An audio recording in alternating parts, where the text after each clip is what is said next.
Beginner's Guide to Basic Car Maintenance. So you got yourself a car. Congratulations. But owning a car isn't just about driving. That's just 50% of it. The other 50% is about car maintenance. You will need to maintain your car to keep it in top shape. And if you don't know basic car maintenance, don't worry, I got you. By the end of this video, you will know what to check to keep your car in good running condition. And I want to start with probably the most important one of all, oil changes.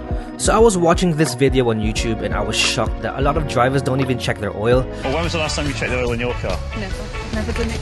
Do you not check it yourselves at all? Nope. Do you want to check it? Nope. You've never checked it? No. Do your car a favor and check your damn oil. Checking and changing your oil is vital for keeping your engine in running condition. You should check your oil every month and change it as directed in the car's owner's manual. Oil change intervals will be different for each car. Some will say every 5,000 to 10,000 miles or 6 months, whichever comes first. But the good rule of thumb is every 5,000 miles.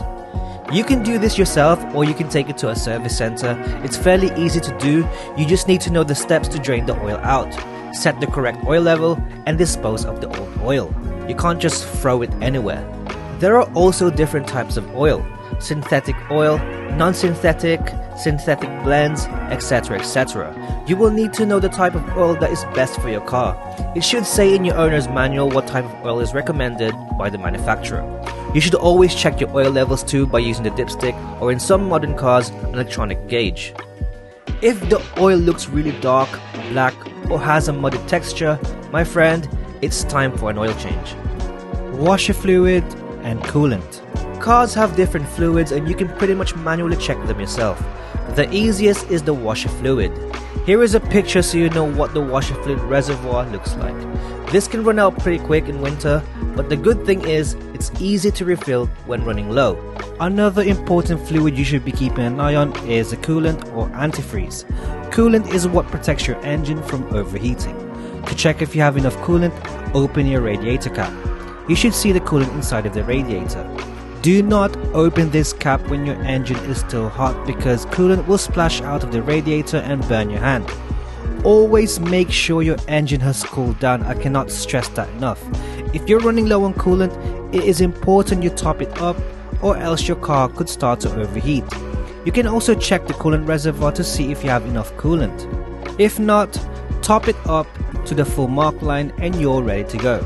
Coolant and antifreeze have drains, but you should know that topping up and replacing or refilling it are two different tasks.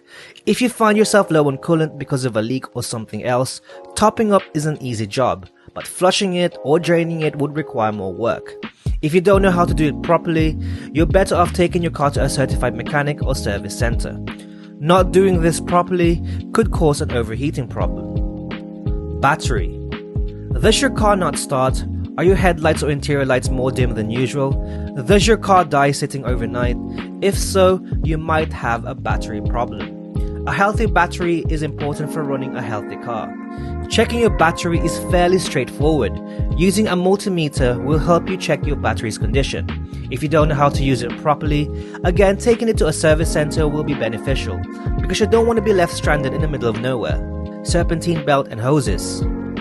Keeping on top of your car's belt and hoses will keep your car running longer and can help you avoid a breakdown. This is crucial because if your serpentine belt breaks while you're in the middle of driving, it may cause more problems. Common symptoms of a bad serpentine belt are AC not working properly or not working at all, squealing sounds, no power steering, overheating engine, dead battery, and pulley whine. You can also visually check the belt itself. If there are visible cracks on the belt, fraying, or it's losing tension, it's time to change them. Check your radiator hose and other hoses too to make sure there are no signs of leaks or cracks. A damaged radiator hose may cause an overheating problem. So while you're out for an oil change, it's best practice to check the condition of your belts and hoses as well. Spark plugs. Spark plugs are very important for your engine to work efficiently. They play a role in your car's overall performance. Your owner's manual should tell you how often your spark plugs should be changed. Symptoms your spark plugs may need to be replaced sooner are car struggles to accelerate, engine misfiring, you have trouble starting the engine, and fuel economy is worse than usual. While checking your spark plugs, the tip of it shouldn't be black from engine crud. If it is, it's time to clean them or completely replace them. Tires. Checking your tire pressure is as important as the others in this list, and everyone overlooks this. An easy walk around will give you clues on whether the air pressure in all 4 tires are lower than they should be. Also, check the tread depth on your tires.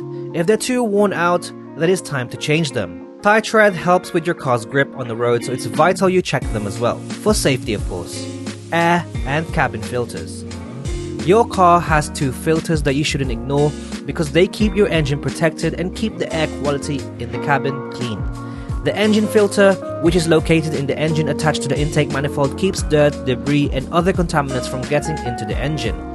The cabin filter, on the other hand, which is located just behind the glove compartment, blocks pollutants from getting into the car's HVAC system and cabin. This includes dust, smog, pollen, etc. etc. So it's important to replace the cabin filter as well. Clogged filters will make your engine work harder to push air through, affecting your car's performance and fuel efficiency, so you should change them.